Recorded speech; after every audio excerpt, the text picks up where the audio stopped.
Bienvenue dans ce cours de Yoga Anatomie où vous découvrez comment fonctionne le corps humain, comment fonctionne le squelette pour que vous puissiez avoir une pratique de yoga qui soit sécuritaire et aussi efficace. Donc, c'est ce qu'on recherche. J'ai reçu une super bonne question de Christine. Christine qui est une collaboratrice de Diva Yoga et elle demande « Pourquoi dit-on que la respiration abdominale est la plus naturelle et bienfaisante alors que les poumons sont plus hauts? On pourrait penser que la respiration thoracique est plus logique. On inspire et les poumons se déploient au niveau des côtes. Donc, c'est une excellente question et je vais répondre à cette question avec mon cher ami. Et dans cette vidéo, vous allez découvrir quel est son nom parce que j'ai eu plein de belles propositions dans la dernière vidéo et on voit comment il s'appelle et aussi pourquoi la respiration abdominale est aussi efficace.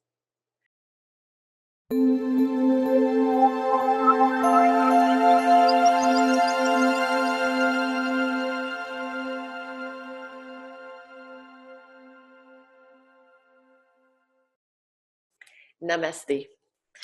Je suis Maryse Lehoux, fondatrice de Diva Yoga. C'est un plaisir de vous accueillir. Et aujourd'hui, je suis accompagnée de mon magnifique assistant. C'est pas Léa qui est ici aujourd'hui, c'est...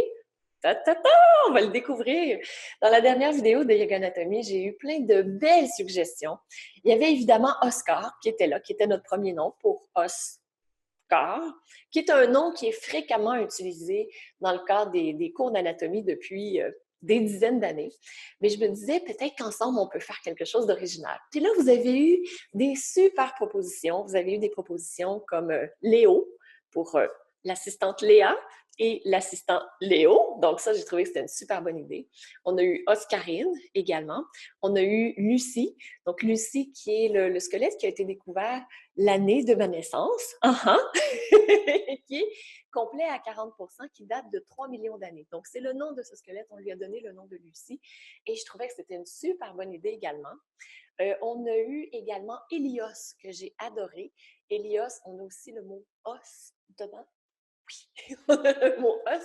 Et puis, pas juste ça, c'est que Hélios, dans la mythologie grecque, que ma fille adore, c'est une grande fan de mythologie grecque depuis qu'elle a à peu près 7-8 ans, depuis qu'elle a découvert les dieux grecs. Grande, grande fan. Elle a même écrit un livre qui s'appelle Hadès et Perséphone, donc le dieu des enfers avec sa femme Perséphone. Super histoire, hyper originale. Et elle me dit qu'Hélios est le titan qui incarne le soleil. Donc, c'était même avant les dieux grecs. Donc, ça aussi, j'ai trouvé ça super intéressant. Et là, il y a eu une proposition qui a dit, quelqu'un, Caroline, qui a dit, et si on l'appelait Léos? Parce que, mais aussi, ce qu'il faut dire, je vais baisser juste un peu mon bureau. Ce qu'il faut dire, c'est que le squelette, c'est un homme. Donc, Lucie, j'aimais beaucoup, mais c'est un homme à cause de la forme du bassin, de la grosseur du bassin. Donc, on ne peut pas vraiment l'appeler Lucie. Donc, ce nom-là est enlevé. Il est super original, je l'adore. Si ça avait été un squelette femme, il s'appelait comme ça. Mais là, on ne peut pas.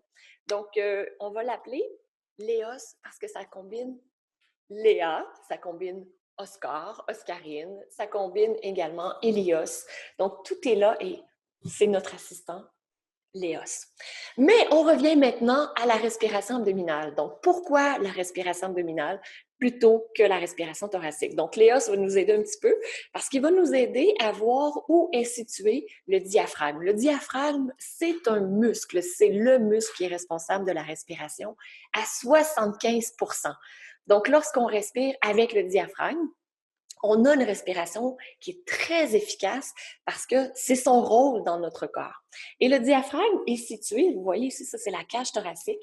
Le diaphragme est attaché juste ici au niveau de la dernière côte et il s'attache également sur les vertèbres lombaires. Donc, il a une forme de dôme. Je vous le montre tout de suite sur Internet et on va voir quel est son fonctionnement. Donc, dans cette vidéo, on va voir comment fonctionne le diaphragme. Vous pouvez voir le diaphragme, c'est un peu ce que je vous ai expliqué tout à l'heure. Il s'attache au niveau de la dernière côte de la cage thoracique et aussi sur les vertèbres lombaires. Donc, ici, je vais le démarrer et vous allez observer le mouvement du diaphragme. Donc, ça ici, ça c'est l'inspiration, l'expiration. Inspiration, expiration. Inspiration. Donc, lorsqu'on inspire, le diaphragme descend. Et c'est très intéressant de noter ça, de savoir que le diaphragme descend, parce que ce que ça fait, c'est lorsqu'il descend, on a le ventre ici, on a les viscères, et ça compresse au niveau du ventre. Donc, les viscères, les abdominaux vont sortir. Donc, c'est ce qu'on appelle la respiration diaphragmatique, parce que le diaphragme est situé ici.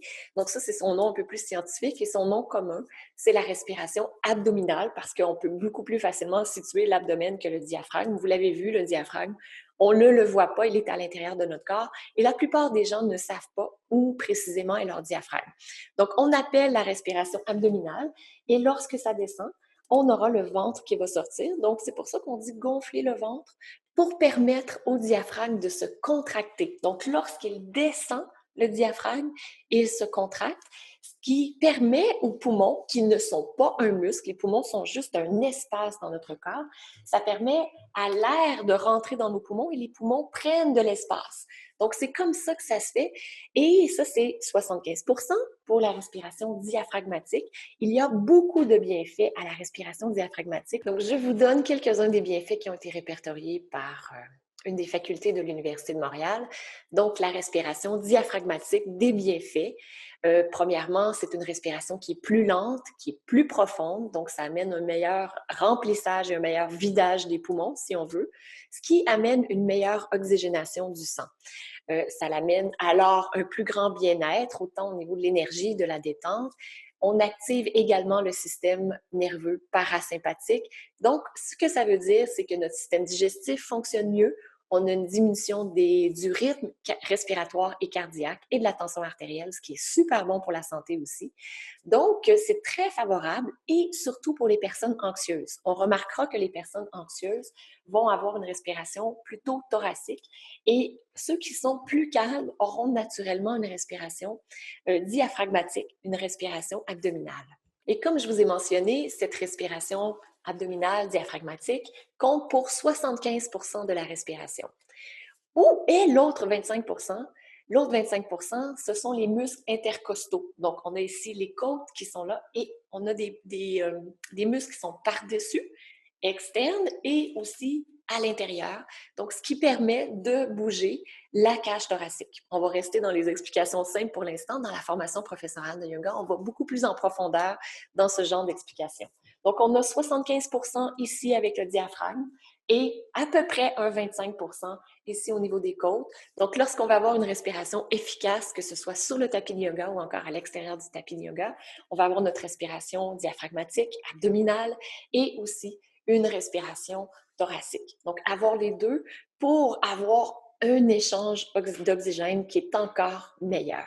Et lorsqu'on comprend que ce sont les muscles qui se contractent pour faire bouger nos articulations, nos os, c'est vraiment, vraiment intéressant. Donc, c'est pour ça que notre diaphragme est un trésor d'informations. Et ce que vous remarquerez peut-être aussi, c'est lorsqu'on fait une respiration abdominale, on va laisser aller plein d'émotions, on va se sentir beaucoup plus calme, beaucoup plus ancré, enraciné. Donc, ce que je vous propose ici maintenant, tout de suite, là, oui, oui, avec mon cher Léos, qui malheureusement n'a pas de diaphragme, mais vous, vous en avez un. Trouvez une position assise, confortable. Vous pouvez fermer les yeux si vous êtes à l'aise dans votre environnement. Et ce que je vous invite à faire, c'est à allonger le dos, la colonne vertébrale.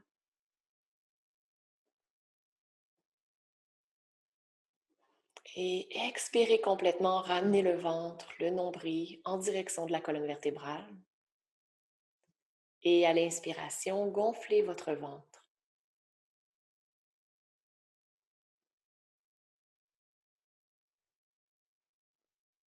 À l'expiration, ramenez le ventre vers l'intérieur. À l'inspiration, gonflez doucement le ventre. Vous n'avez pas besoin de faire un grand ballon, juste à respirer un peu plus par le ventre. Et une dernière fois.